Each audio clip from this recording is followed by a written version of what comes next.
네, 여러분 반갑습니다. 오늘 수요 성경 공부 오신 여러분들 환영하고요. 잠시 기도하고 오늘 수요 성경 공부 시작하겠습니다. 하나님 아버지 은혜 사랑 감사합니다. 오늘도 저희가 말씀 앞에 섰습니다. 말씀으로 은혜를 나누는 복된 시간이 되게 하여 주시옵소서. 예수님의 이름으로 기도하옵나이다. 아멘.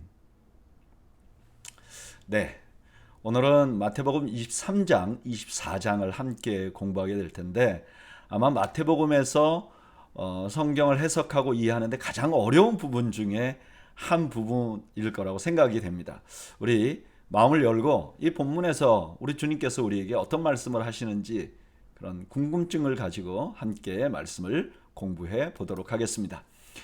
먼저 예수님께서 오늘 23장 1절에서 12절에는 서기관과 바리새인들의 문제점을 먼저 지적하십니다. 1절 이에 예수께서 무리와 제자들에게 말씀하여 이르시되 서기관들과 바리새인들이 모세의 자리에 앉았으니, 여기 무리와 제자들은 예수님에 대해서 호의적인 생각을 가진 사람들을 의미합니다. 제자들은 물론이지만 여기 무리도 예수님에 대해서 좋은 마음을 가지고 있는 사람들이죠. 장차 이 사람들 중에 제자가 되기도 하는 것이죠.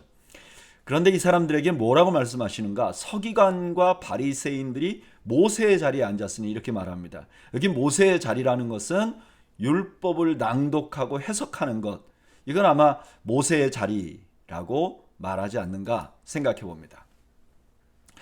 3절 그러므로 무엇이든지 그들이 말하는 바는 행하고 지키되 그들이 하는 행위는 본받지 말라. 그들은 말만 하고 행하지 아니하며 또 무거운 짐을 묶어 사람의 어깨에 지우되 자기는 이것을 한 손가락으로도 움직이려 하지 아니하며. 아마 이 3절 4절은 좀 더 서기관들에게 좀 적용되는 말씀인 것 같습니다. 예, 서기관들은 어떤 사람들이냐면은 성경을 필사하고요, 또 회당에다 성경을 보관하고 또 회당 집회 때마다 성경을 가지고 나와서 읽도록 하는 그런 역할을 합니다. 그러니까 이 사람들이 성경을 읽는 거죠. 그런데 문제는 뭐냐? 이 사람들이 성경을 읽고 소개하기는 하지만 그들이 잘 지키지 않는 것입니다. 자기들은 하지 않는 것이죠. 그리고 4절은 좀 더 바리새인들 쪽에 적용되는 것 같습니다. 여기 바리새인들은 어떤 문제가 있는가? 그들은 율법을 무거운 것으로 만들어요. 그러니까 한 가지 말씀을 지키기 위해서 뭐 이런 여러 가지 규정을 만듭니다. 그러나 자기들은 하나도 안 지켜요. 그러니까 3절 4절은 서기관과 바리새인들에게 바리새인들이 하고 있는 것들을 지적하고 있는 것이죠. 5절 그들의 모든 행위를 사람에게 보이고자 하나니 곧 그 경문띠를 넓게 하며 옷수를 길게 하고 잔치의 윗자리와 회당의 높은 자리와 시장에서 문안받는 것과 사람에게 랍비라 칭함을 받는 것을 좋아하느니라.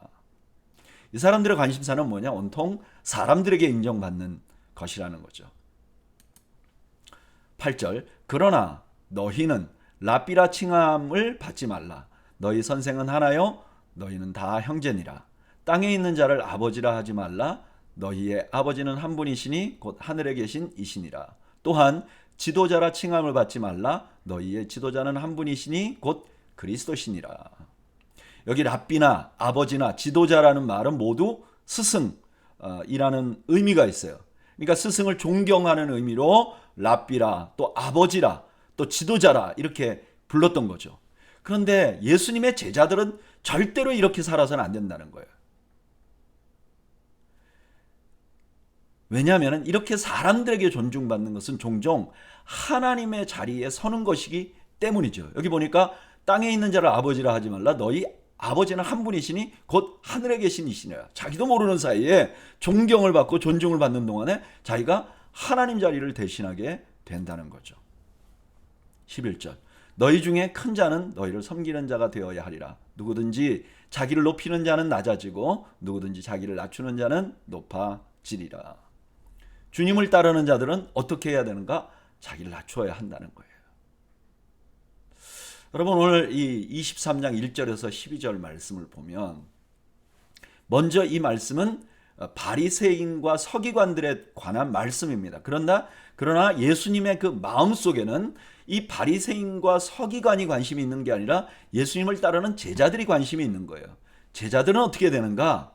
예수님을 따르는 사람들은 어떻게 살아야 되는가? 다른 사람들에게 존경받으려고 하지 말라는 거예요.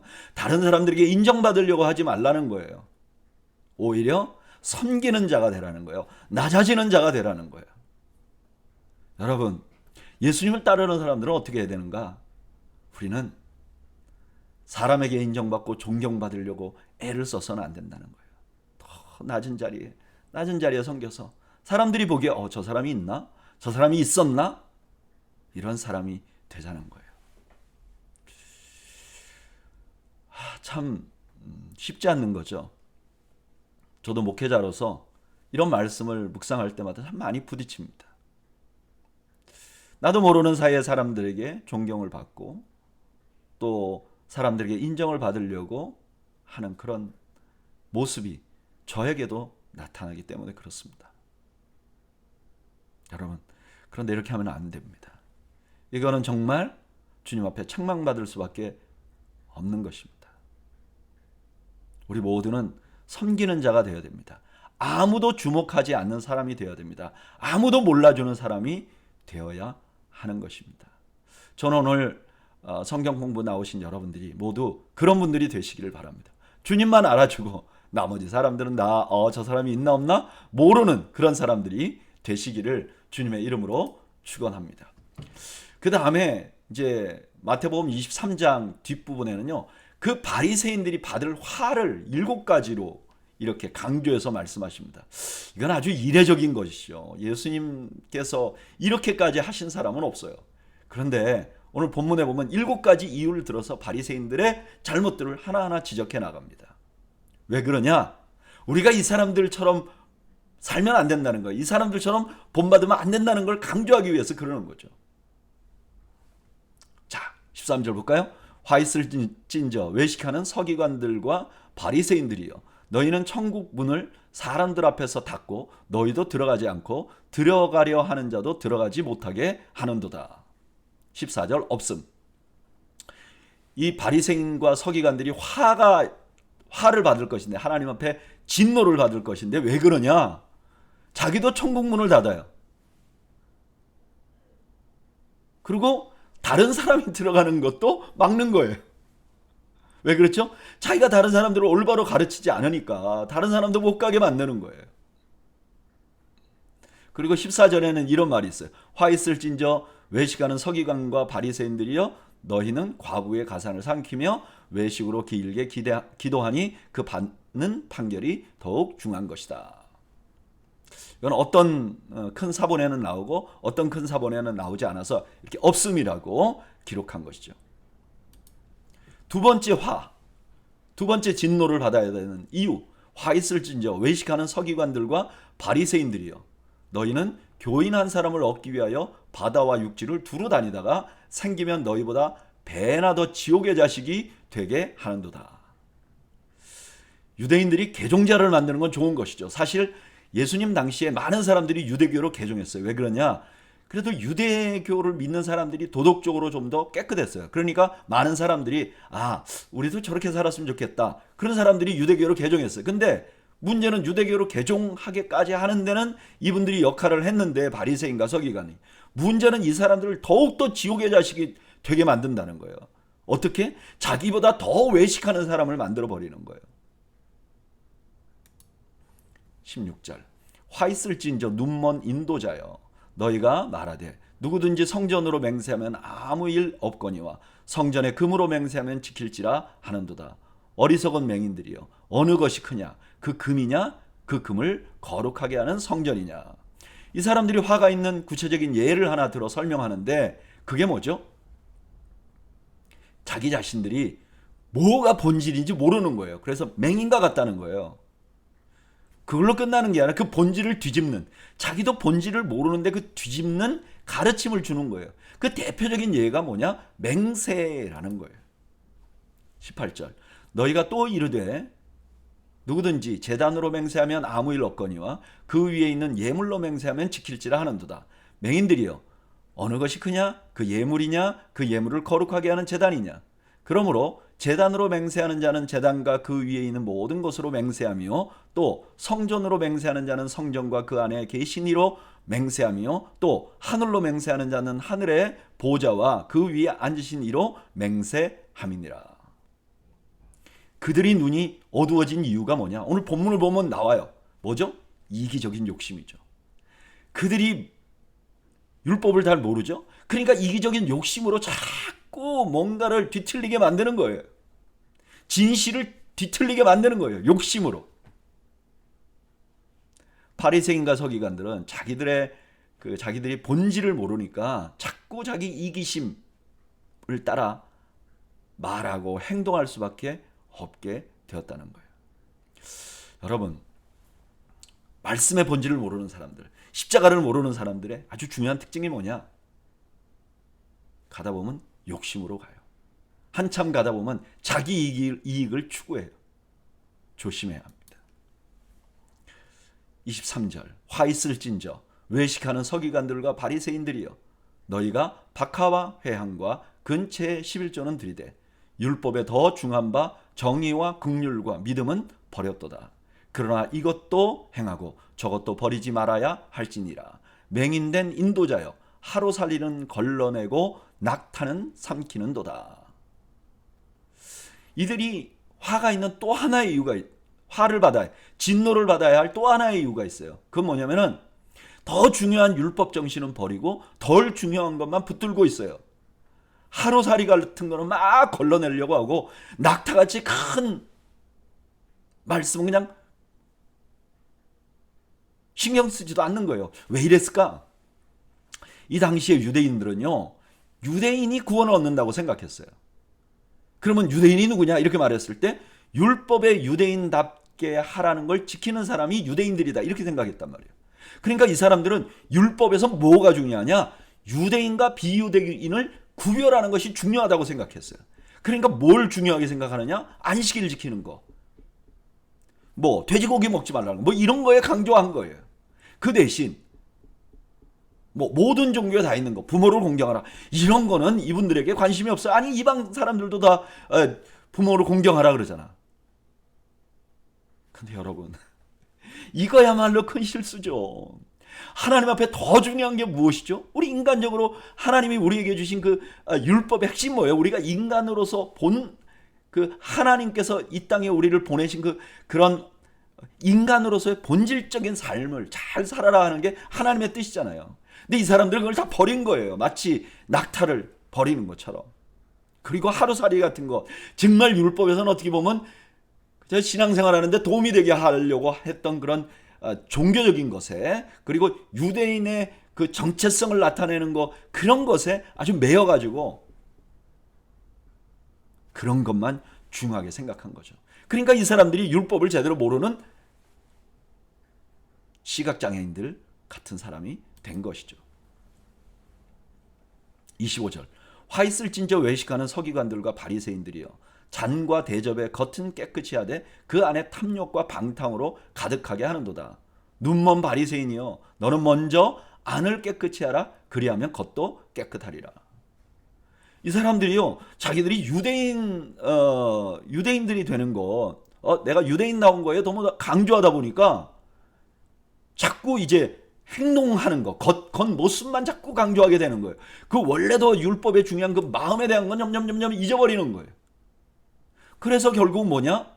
겉만 그럴듯하게 보이는 걸 강조하다 보니까 그 안은 그냥 썩어 문드러진 것이죠. 내적인 면에서는 그들이 또 여전히 소경이었던 거죠. 27절 화 있을진저 외식하는 서기관들과 바리새인들이여 회칠한 무덤 같으니 겉으로는 아름답게 보이나 그 안에는 죽은 사람의 뼈와 모든 더러운 것이 가득하도다. 이와 같이 너희도 겉으로는 사람에게 옳게 보이되 안으로는 외식과 불법이 가득하도다. 지금 겉과 속이 다른 것은 25절과 너무 유사합니다. 그런데 여기서 강조하는 것은 보이는 것만 강조하는 이들의 성향을 다시 한번 지적하는 것입니다. 29절 화 있을진저 외식하는 서기관들과 바리새인들이여, 너희는 선지자들의 무덤을 만들고 의인들의 비석을 꾸미며 이르되, 만일 우리가 조상 때에 있었더라면 우리는 그들이 선지자의 피를 흘리는데 참여하지 아니하였으리라 하니, 그러면 너희가 선지자를 죽인 자의 자손임을 스스로 증명함이로다. 너희가 너희 조상의 분량을 채우라. 뱀들아, 독사의 새끼들아, 너희가 어떻게 지옥의 판결을 피하겠느냐. 이 긴 말씀을 한마디로 말하면 이런 거죠. 하나님의 메신저 선지자들을 죽인 너희들, 스스로 너희가 그들의 후손이라고 말하지 않느냐? 그러면 너희들이 그 화의 분량을 너희도 채워야 될 것이야 라고 말하는 거죠. 34절. 그러므로 내가 너희에게 선지자들과 지혜 있는 자들과 선지자들을 보내매 너희가 그 중에 덜어는 죽이거나 십자가에 못 박고 그 중에 덜어는 너희 회당에서 채찍질하고 이 동네에서 저 동네로 따라다니며 박해하리라. 그러므로 의인 아벨의 피로부터 성전과 제단 사이에 너희가 죽인 바가랴의 아들 사가랴의 피까지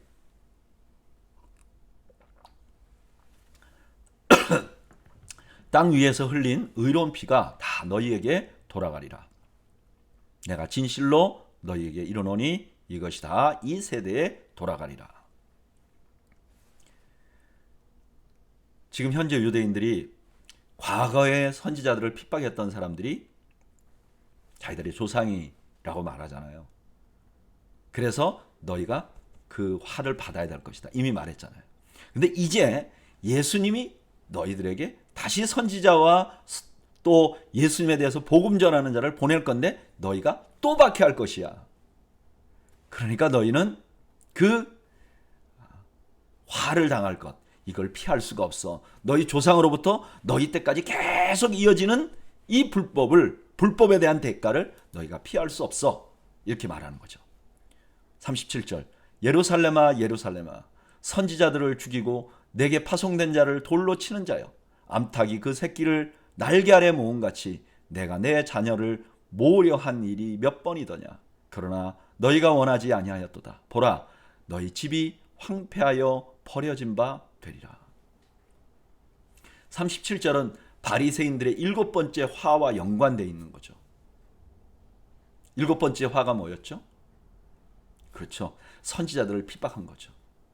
이제는 그 바리새인들이 있었던 그 예루살렘, 그 본거지가 다 진노를 받게 될 것이라는 거예요. 그런데 이런 와중에도 하나님께서는 지속적으로 그들에게 기회를 주어 왔음을 지금 강조하고 계시는 것입니다. 그러나 결국 하나님이 주신 기회를 제대로 살리고 회개하지 않는 그들은 성전이 황폐하여 버린 바 될 것이라는 거예요. 실제로 AD 70년에 예루살렘 성전은 완전히 파괴되고 맙니다. 39절.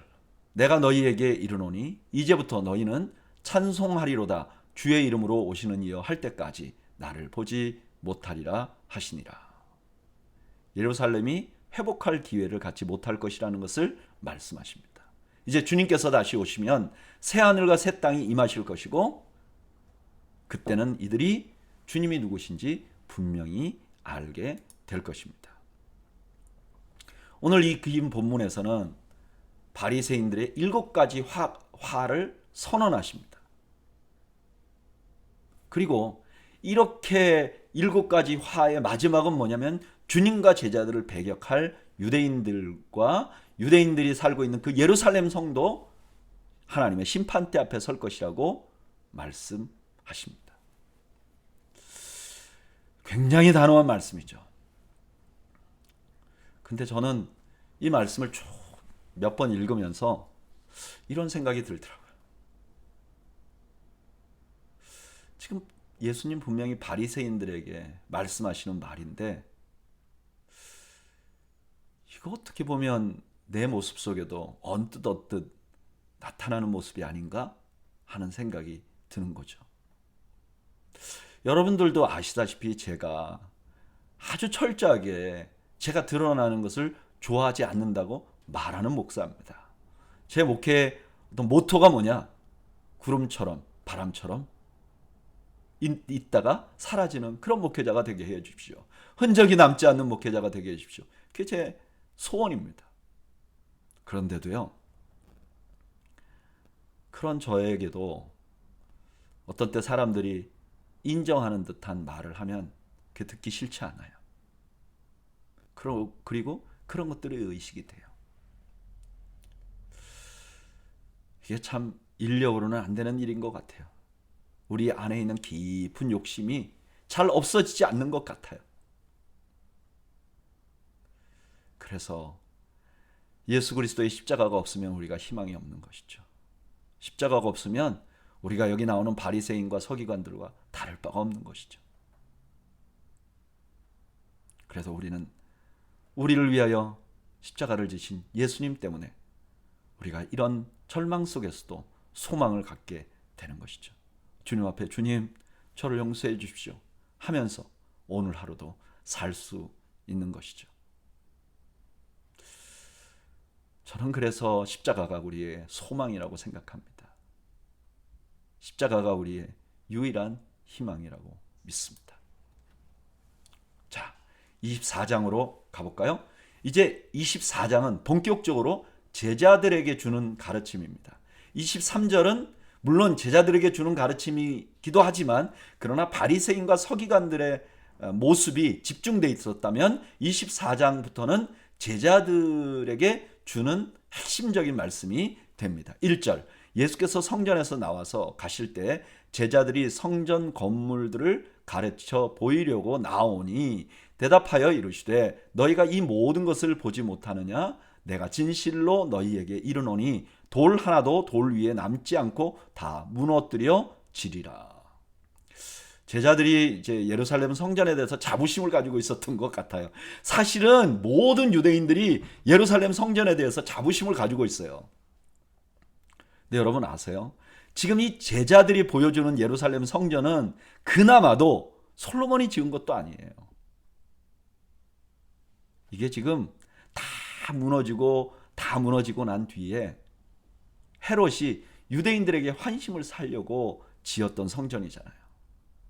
그러니까 이게 아무런 자랑스러울 게 없는데 그럼에도 불구하고 이분들은 이 성전 자체가 아주 성전 자체를 아주 너무 자랑스러워하는 거예요. 제자들임에도 불구하고. 근데 그 제자들에게 예루살렘 성전이 이제 멸망할 것이다.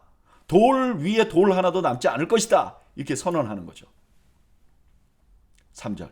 예수께서 감람산 위에 앉으셨을 때 제자들이 조용히 와서 이르되 우리에게 이르소서 어느 때에 이런 일이 있겠사오며 또 주의 임하심과 세상 끝에는 무슨 징조가 있사오리까. 여러분 이 3절을 이해하는 것이 마태복음 24장 전체를 이해하는데 너무너무 중요합니다. 자 보세요. 제자들이 예수님 앞에 왔어요. 질문한 내용이 뭐냐? 예수님 조금 전에 성전이 다 무너질 것이라고 하는 거 그 말 하셨잖아요. 그런데 그게 언제 있겠습니까? 그리고 그 질문과 더불어서 이렇게 말해요. 또 주의 임하심과 세상 끝에는 무슨 징조가 있으리까? 여기 주의 임하심과 세상 끝은 동일어죠. 주님이 임하시고 그 다음에 세상의 끝이 오는 것. 그러니까 이게 재림을 의미하는 것이죠.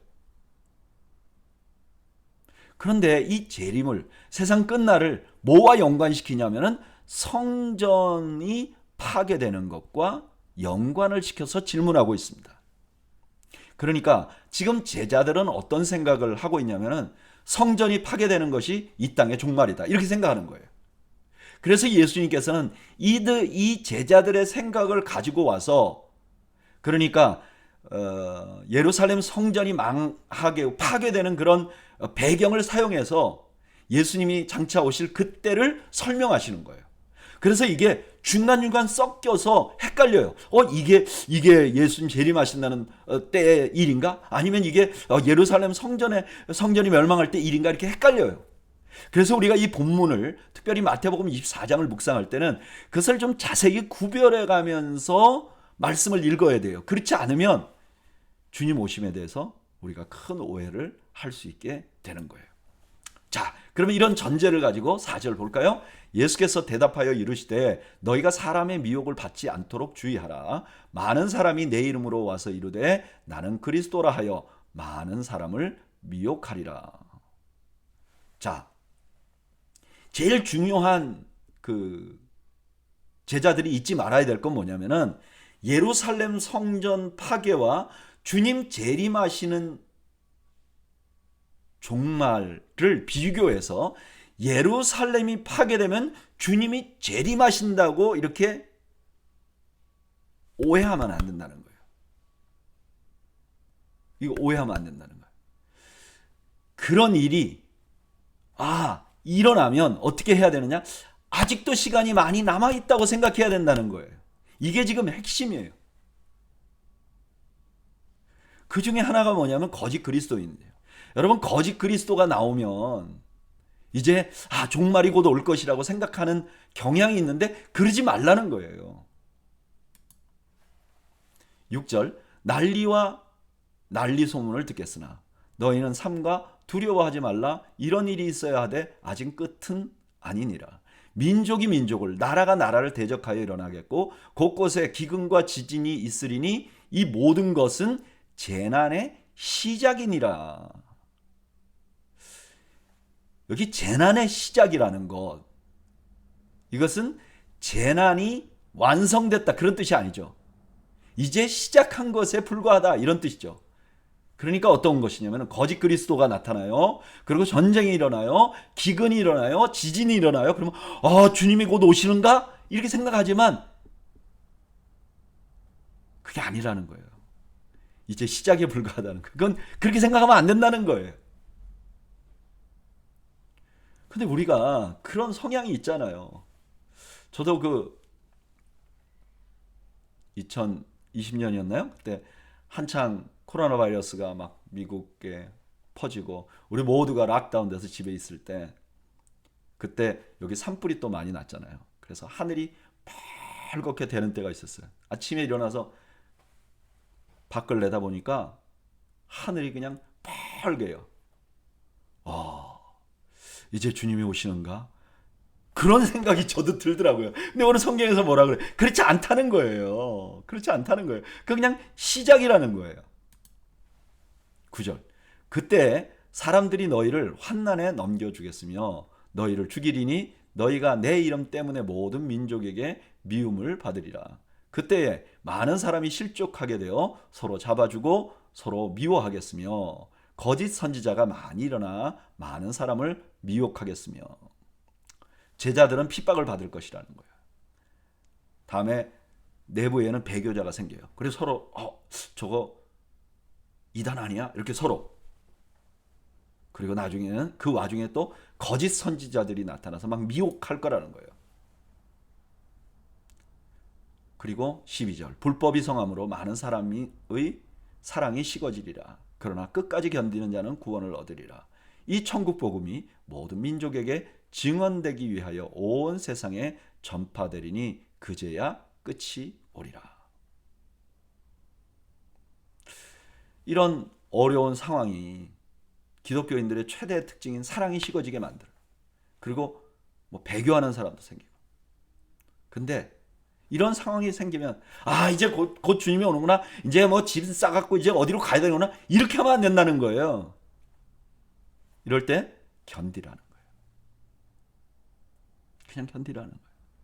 왜 이렇게 견뎌야 하는가?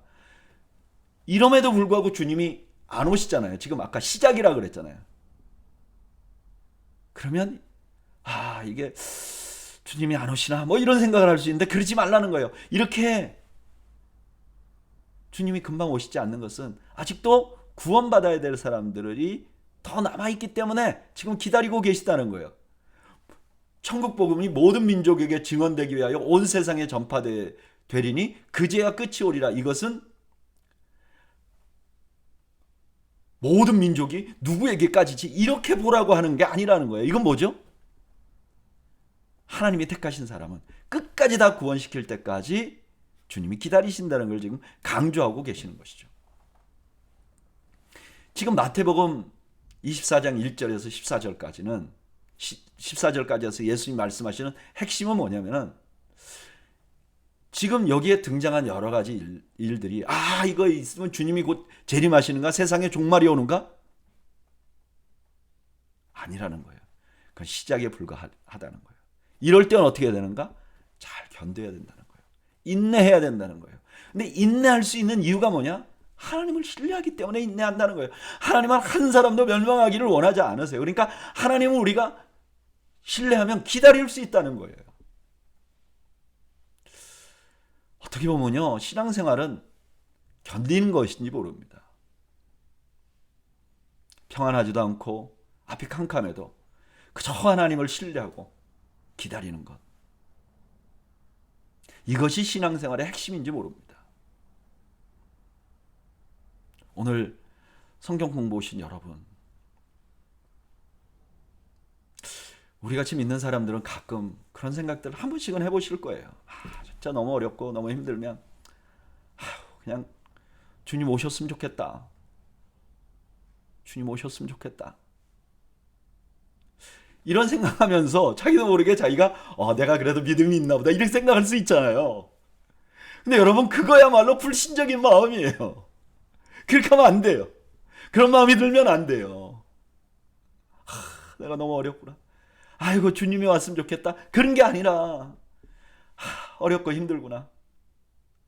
그래도 우리 하나님 나 사랑한다고 그랬고, 하나님이 이 땅에 한 명도 구원 얻지 못하는 택한 자들이 버려지는 걸 원하지 않으시고, 그런 사랑이 많으신 하나님이니까 내가 오늘도 견뎌야지. 그 하나님의 사랑 붙들고 견뎌야지. 이래야 된다는 거예요. 저는 오늘 성경 공부 나오신 여러분들이 잘 견디는 여러분들이 되시기를 바랍니다. 견디는데 승리하는 여러분들이 되시기를 주님의 이름으로 축복합니다. 15절. 그러므로 너희가 선지자 다니엘이 말한 바 멸망에 가증한 것이 거룩한 곳에 선 것을 보거든 읽는 자는 깨달을진저. 이 다니엘서의 말씀은 다니엘서 11장 31절의 말씀이에요. 군대는 그의 편에 서서 성소 곧 견고한 곳을 더럽히며 매일 드리는 제사를 폐하며 멸망하게 하는 가증한 것을 세울 것이며. 그런데 이 일은 예수님 오시기 전에 주전 168년에 안티오커스 에피파네스가 예루살렘을 점령합니다. 그리고 성전을 파괴해요. 1차. 그리고 거기다 제우스 신상을 세웁니다. 그래서 이게 1차적으로 이루어졌다고 봐요. 그러니까 예수님 당시의 사람들은 이걸 다 기억하고 있는 거예요. 지금 15절부터 28절까지는 그런 의미에서 예루살렘 성전 파괴와 연관이 있어요. 그러나 이것이 종말에 생기는 일을 상상하도록 만들어주긴 해요. 그러나 직접적인 연관을 지으면 안 돼요. 15절부터 28절까지는 좀 더 예루살렘 성전의 파괴와 연관이 있다는 생각을 해야 돼요. 예수님은 예루살렘 성전 파괴를 먼저 설명하시면서 이런 상황과 같이 종말에도 이럴 것이야 라는 말씀을 하시는 거예요. 그래서 이거를 종말에 직접 적용하기보다는 예루살렘 성전의 상황에 적용을 하고, 그 다음에 종말에도 이런 일이 생길 것이다, 이런 종류의 일이 생길 것이다 하고 우리가 이렇게 경계하면 되는 것이죠. 자, 16절. 그때 유대에 있는 자들은 산으로 도망할지어다. 지붕 위에 있는 자는 집 안에 있는 물건을 가지러 내려가지 말며 밭에 있는 자는 겉옷을 가지러 뒤로 돌이키지 말지어다. 그날에는 아이벤 자들과 젖먹이는 자들에게 화가 있으리로다. 너희가 도망하는 일이 겨울에나 안식일에 되지 않도록 기도하라. 실제로 예수님 이 말씀 하시고 나서 AD 70년에 이제 로마가 다시 침공을 해가지고 헤롯이 지었던 예루살렘 성전도 완전히 다 파괴해 버리거든요. 정말 돌 위에 돌 하나도 남지 않도록. 근데 이때 많은 기독교인들은 예루살렘 성이 파괴될 때 피합니다. 실제로 이 말씀을 실제로 적용하고. 그러니까 이 말씀은 사실은 예루살렘 성전이 파괴될 때를 말씀하시는 거예요. 저는 사실 이 말씀이 예전에 주님 재림하실 때 말씀이라고 생각하고 읽었어요. 어렸을 때. 근데 너무 웃기잖아요. 이게 말이 안 되잖아요. 산으로 도망하면 괜찮은가? 예수님이 재림하시고 심판이 오는데 산으로 도망한다고 괜찮나? 말이 안 되죠. 21절. 이는 그때에 큰 환란이 있겠습니다. 창세로부터 지금까지 이런 환란이 없었고 후에도 없으리라.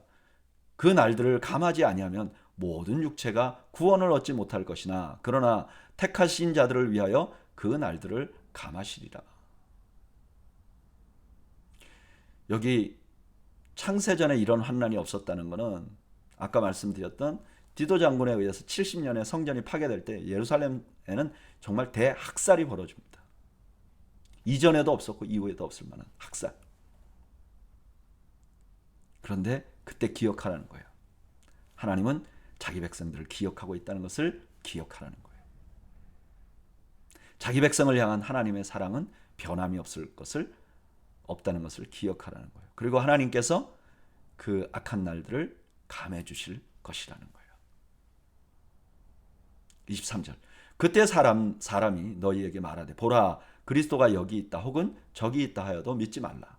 거짓 그리스도들과 거짓 선지자들이 얼마나 큰 표적과 기사를 보여 할 수만 있으면 택하신 자들도 미혹하리라. 보라 내가 너희에게 미리 말하였노라. 이런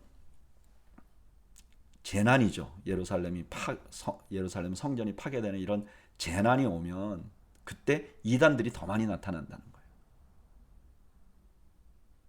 그래서 믿는 사람들도 막 흔들어 버린다는 거예요. 내가 그리스도야 이러면서 흔들어 버린다는 거예요. 사실 25절에 보면 이 말씀 예수님이 이전에 했잖아요. 거짓 그리스도가 나올 것이다. 이미 말했잖아요. 그때 꼭 기억하라는 거예요. 어려움이 있으면 거짓 그리스도인들이 나타난다. 26절. 그러면 사람들이 너희에게 말하되 보라 그리스도가 광야에 있다 하여도 나가지 말라. 보라 골방에 있다 하여도 믿지 말라. 번개가 동편에서 나서 서편까지 번쩍임 같이 인자의 임함도 그러하리라. 죽음이 있는 곳에는 독수리들이 모일 것이니라. 예수님 재림했다. 그리고 광야에 있다. 예수님이 골방에 있다. 이런 말을 막 할 거라는 거예요. 왜 이런 말이 나오는가? 그때 당시에 사람들은요. 메시아가 오면 광야에서 올 것이라는 믿음을 가진 사람도 있고 또 아무도 몰래 오실 거라는 그런 믿음이 있었어요. 근데 주님은 그렇게 재림하시지 않는다는 거예요. 모두 알게 오실 거라는 거예요. 잘 보세요. 지금 예수님께서는 예루살렘 성전이 파괴될 때 사람들이 이제 종말이구나 이렇게 생각하는데 그 현상 중에 하나가 광야에 나가서 선지자를 찾고 이렇게 할 수 있다는 거 아니라 그렇게 하지 말라는 거예요. 진짜 메시아가 오실 때는 어떤 현상이 벌어지느냐? 모두가 알게 오실 거라는 거예요. 어디 광야나 골방이 아니라는 거예요. 모두가 볼 수 있게 오실 거라는 거예요. 그러니까 여기서부터는 재림에 대한 설명이죠. 왜 재림에 대한 설명을 하죠? 그렇죠. 예루살렘 성전이 파괴되는 것 때문에 예수님이 금방 오실 거다. 이제 곧 오실 거다 하는 생각을 갖지 않도록 하기 위해서 그건 다르다고 지금 설명을 하시는 거죠. 29절. 그날 환난 후에 즉시 해가 어두워지며 달이 빛을 내지 아니하며 별들이 하늘에서 떨어지며 하늘의 권능들이 흔들리리라. 그때에 인자의 징조가 하늘에서 보이겠고 그때에 땅의 모든 족속이 통곡하며 그들이 인자가 구름을 타고 능력과 큰 영광으로 오는 것을 보리라. 이 말씀은 이 현상도 중요하지만 이 29절 말씀은 이사야 13장 10절에서 나온 것입니다. 인용한 것입니다. 하늘의 별들과 별 무리가 그 빛을 내지 아니하며 해가 돋아도 어두우며 달이 그 빛을 비추지 아니할 것이로되. 이거는 예루살렘 바벨론의 멸망을 묘사한 말입니다. 주님이 오시면 어떻게 되느냐? 세상 나라가 멸망한다는 거예요. 그리고 30절은 다니엘서 7장 13절에서 14절에서 나온 것입니다. 이건 뭐죠? 세상의 모든 권세가 그리스도께 주어지는 거예요. 이게 지금 왜 이 말씀을 하시는 거죠? 네, 맞아요. 예수님께서 재림하시는 게 은밀하게 되는 게 아니라는 거예요. 모두가 알게 된다는 거예요. 온 세상 우주적인 그런 일이 생긴다는 거예요.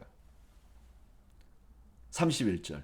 그가 큰 나팔 소리와 함께 천사들을 보내리니 그들이 그의 택하신 자들을 하늘 이 끝에서 저 끝까지 사방에서 모으리라. 이스라엘 사람들을, 하나님의 백성들을 다 모아 드리겠다는 거죠. 하나님의 백성들을 모아 드리겠다는 거죠. 32절. 무화과 나무의 비유를 배우라. 그 가지가 연하여 지고 잎사귀를 내면 여름이 가까운 줄 아나니 이와 같이 너희도 이 모든 일을 보거든 인자가 가까이 문 앞에 이른 줄을 알라. 여기 지금 말하는 그 말씀 중에 이 모든 일이라는 말이 나오잖아요. 이 모든 일은 어떤 거죠? 예. 예루살렘 성전이 망하게 되는 것에 관한 이야기들. 그죠? 지금 바로 앞에 예수님 재림하는 얘기 말고 그 전에 있었던 여러 가지 환란이 보면 이제 주님이 이제 세상의 종말이다 그러지 말라는 거예요. 주님이 가까이 와 계시다는 거예요. 문 앞에 이런 줄을 알라는 거예요. 무슨 말이죠? 아직도 기회가 있다는 것이죠. 34절. 내가 진실로 너희에게 말하노니 이 세대가 지나기 전에 이 일이 다 일어나리라. 천지는 없어질지언정 내 말은 없어지지 아니하리라.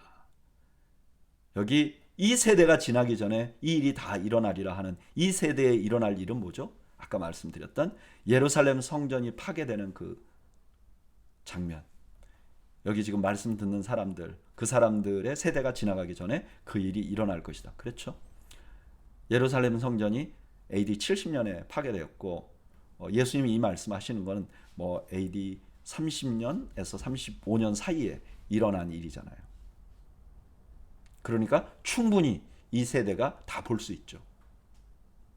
그러면서 주님께서 강조하는 것은 분명한 것은 너희들이 보고 있는 이 천지 너무나 분명하다고 생각하는 이것이 중요한 게 아니라 예수님의 말씀이 더 중요하다는 거예요. 제자들에게 적용을 해보면 제자들이 예수님 이 성전은 어떻습니까? 너무 멋지지 않습니까? 아니 그건 다 없어질 거야. 그러나 내 말은 없어지지 않을 거야 라고 강조하고 계시는 것이죠. 오늘 전체 본문은요, 예수님께서 예루살렘 멸망할 것을 근거로 해서 종말을 설명해 주세요. 그러니까 예루살렘 멸망은 이렇게 될 것이다. 근데 종말은 좀 다를 것이다 라고 설명을 하는 거죠. 그러니까 이 전체를 종말에 적용을 시키면 안 돼요. 지금 예수님이 이 말씀하신 이유는 뭐죠? 그들 눈에, 제자들 눈에 성전이 너무 멋있게 보였어요. 이거야말로 우리의 소망이라고 생각했어요. 그런데 그게 영원한 것이 아니라는 거예요. 너희들이 저 성전을 보고 소망을 갖느냐? 아니라는 거예요. 진짜 소망은 뭐예요? 주님의 말씀이라는 거예요. 지금까지 하셨던 주님의 말씀이야말로 끝까지 가는 거라는 거예요. 그래서 우리는요, 말씀을 붙드는 거예요. 여러분, 그래서 우리는요, 이제 예배 드릴 때 제사 지내지 않는 거예요. 그거는 그림자고 결국 없어질 것이기 때문에 우리는 말씀으로, 주의 말씀, 영원한 말씀을 붙드는 것으로 소망을 갖는 것이죠. 저는 여러분들이 내 눈에 보이는 어떤 내가 쌓아놓은 것들, 내가 자랑스러워하는 것들, 나의 재물, 심지어 나의 신앙생활의 커리어, 아니 심지어 더 웨이라는 교회, 여러분 이것보다 더 중요한 하나님의 말씀을 붙드는 여러분들이 되시기를 바랍니다. 하나님의 말씀을 붙드는 여러분들이 되시기를 바랍니다. 그리고 그 하나님의 말씀에서 소망을 얻는 여러분들이 되시기를 바랍니다. 36절. 그러나 그날과 그때는 아무도 모르나니 하늘의 천사들도 아들도 모르고 오직 아버지만 아시느니라. 이제 앞부분이 예루살렘 성전에 관한 파괴에 대한 것이 더 강조점이었다면 이제 주님 재림하시는 상황. 그래, 너희들이 그 둘을 자꾸 연관해서 보느냐? 예루살렘 성전 파괴와 종말. 아니. 예루살렘 성전 파괴 때는 이런 일이 있을 거야. 근데 종말 때는 이러이러한 일이 있을 거야. 근데 중요한 건 뭐냐? 그때는 모른다는 거예요. 언제 이 세상에 종말이 올지 모른다는 거예요. 37절. 노아의 때와 같이 인자의 임함도 그러하리라. 홍수전에 노아가 방주에 들어가던 날까지 사람들이 먹고 마시고 장가들고 시집가고 있으면서 홍수가 나서 그들을 다 멸하기까지 깨닫지 못하였으니 인자의 임함도 이와 같으리라. 아무도 인식하지 못하는 면을 다시 강조하는 거죠. 마치 노아의 때에 사람들이 다 종말을 인지하지 못하듯이 그렇게 될 거라는 거예요. 40절. 그때 두 사람이 밭에 있음에 한 사람은 데려가고 한 사람은 버려둠을 당할 것이요. 두 여자가 맷돌질을 하고 있음에 한 사람은 데려가고 한 사람은 버려둠을 당할 것이니라. 이것도 갑자기 오신다는 것을 강조하는 거죠. 둘이 이렇게 맷돌 갈고 있는데 갑자기 한 명이 없어지니까 아무도 인지하지 못하는 사이에 불현듯이 오신다는 거예요. 또한 이 비유에서는, 이 말씀에서는 중요한 특징이 분리라는 거예요. 모두가 다 하나님 앞에 가는 게 아니라 어떤 사람들은 가고 어떤 사람은 가지 못하게 된다는 거예요. 42절. 그러므로 깨어있으라. 어느 날에 너희 주가 임할는지 너희가 알지 못함이니라. 너희도 아는 바니 만일 집주인이 도둑이 어느 시각에 올 줄 알았더라면 깨어있어 그 집을 뚫지 못하게 하였으리라. 이러므로 너희도 준비하고 있으라. 생각하지 않는 때에 인자가 오리라. 우리가 재림의 시기를 알 수 없기 때문에 항상 우리가 해야 될 게 뭐냐? 깨어 있어야 된다는 거예요. 늘 준비하고 있어야 된다는 거예요. 45절. 충성되고 지혜 있는 종이 되어 주인에게 그 집 사람들을 맡아 때를 따라 양식을 나눠줄 자가 누구냐? 주인이 올 때 그 종이 이렇게 하는 것을 보면 그 종이 복이 있으리로다. 내가 진실로 너희에게 이르노니 주인이 그의 모든 소유를 그에게 맡기리라. 자, 깨어 있어야 된다는데 깨어 있는 사람은 깨어 있다는 건 어떻게 해야 되는가? 지금 그 얘기를 해주는 거예요. 근데 여기 충성되고 지혜 있는 종이 되라고 했는데 이 사람은 어떤 사람이냐? 때를 따라 사람들을 때를 따라 양식을 나눠주는 사람. 이건 어떤 의미죠? 다른 사람의 필요를 공급하는 것. 무엇이 깨어 있는 거냐?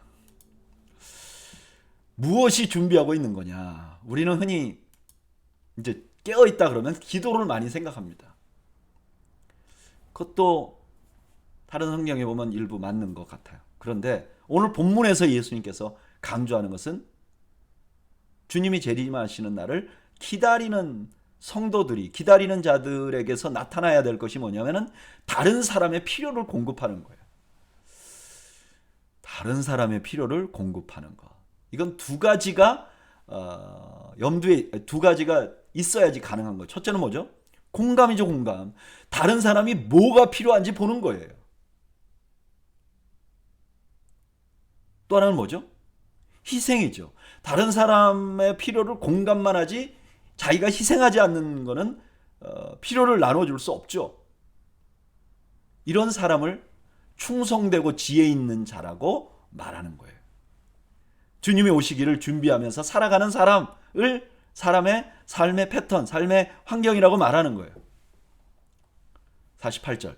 만일 그 악한 종이 마음에 생각하기를 주인이 더디 오리라 하여 동료들을 때리며 술 친구들과 더불어 먹고 마시게 되면 생각하지 않는 날 알지 못하는 시각에 그 종의 주인이 이르러 어미 때리고 외식하는 자가 받는 벌에 처하리니 거기서 슬피 울며 이를 갈리라. 제일 문제는 뭐죠? 예수님 재림에 대해서 제일 문제는 뭐예요? 재림이 늦어질 거라고 생각하는 거예요. 안 올 거라고 생각하는 거예요. 아니, 안 온다기보다는 늦게 올 것이라고 생각하는 거예요. 그래서 자기의 쾌락만을 누리는 거죠. 이런 자에게 하나님은 뭐라고 말하느냐? 위선자라고 말하고 위선자에게 주는 벌을 받게 하겠다 그래요. 사실 그 예수님 당시에 위선자는요 가장 큰 벌을 받는 대상 중에 한 사람으로 지목되는 사람입니다. 그러니까 아마 큰 벌을 받을 것이다 하는 의미를 담고 있는 것이죠. 오늘 본문에 보면 주님 오신 날을 기다리는 두 사람이 비교가 됩니다. 한 사람은 어떤 사람이죠? 다른 사람의 필요를 채우는 사람. 다른 사람의 아픔에 공감하고 그 다음에 그를 위해서 희생하는 사람. 다른 사람은 자기만을 생각하는 사람. 위선자.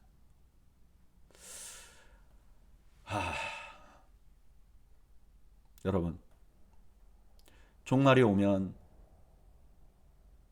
올수록 주님의 재림하시는 날이 가까우면 가까울수록 우리 그리스도인들이 해야 할 일이 무엇인가?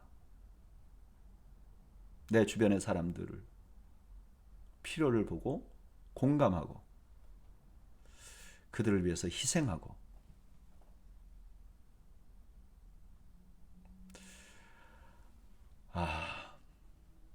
그런데 참 안타까운 거는요. 그리스도인이라는 사람들, 그러니까 교회 바깥에 있는 사람들이 그리스도인이라는 사람들을 생각할 때 공감 능력이 떨어지는 사람이라는 평가가 있습니다. 자기 주관만 뚜렷하지 다른 사람의 입장과 입장을 돌보지 않는 사람.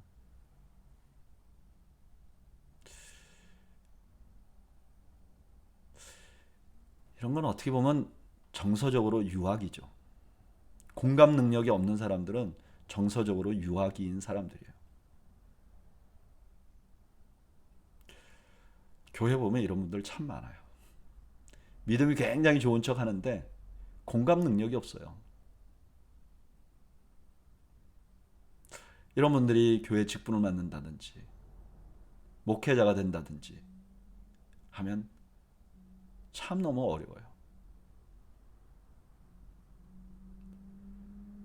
저는 저 자신을 돌아보면서 너는 공감 능력이 좀 있냐? 없는 것 같아요. 너무 부족한 것 같아요. 참 부족한 것 같아요.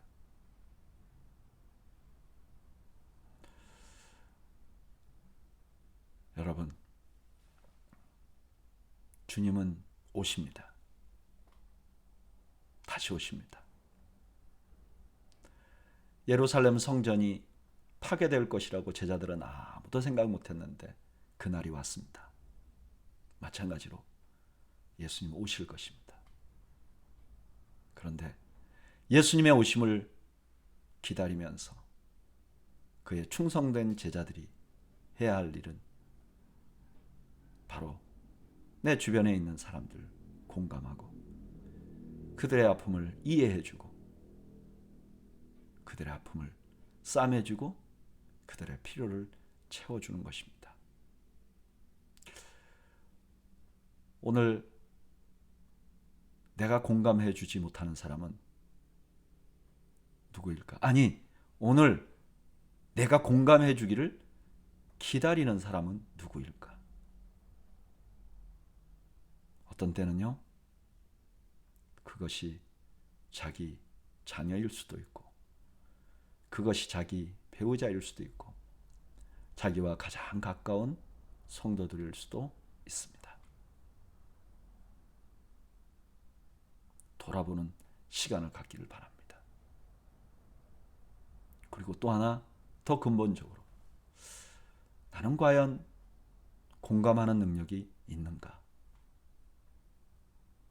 나는 다른 사람들에 대해서 어떻게 생각하고 있고 그분들의 아픔에 어떻게 반응하고 있고 그분들의 형편에 어떻게 반응하고 있는가? 나는 영적으로 정서적으로 유아기를 아직도 벗어나지 못하고 있지는 않는가? 우리 자신을 돌아보는 복된 시간이 되기를 바랍니다. 기도하겠습니다.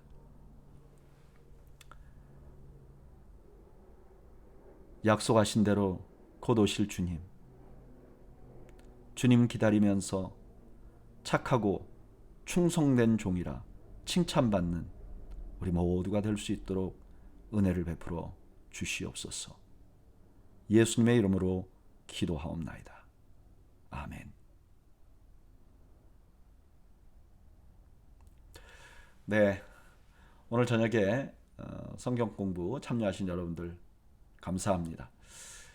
오늘 저녁에 말씀을 통해서 여러분들 마음속에 평안과 기쁨이 넘치고 또 주님 안에서 우리 모두가 은혜를 누리는 저녁이 되시기를 주님의 이름으로 축복합니다. 감사합니다.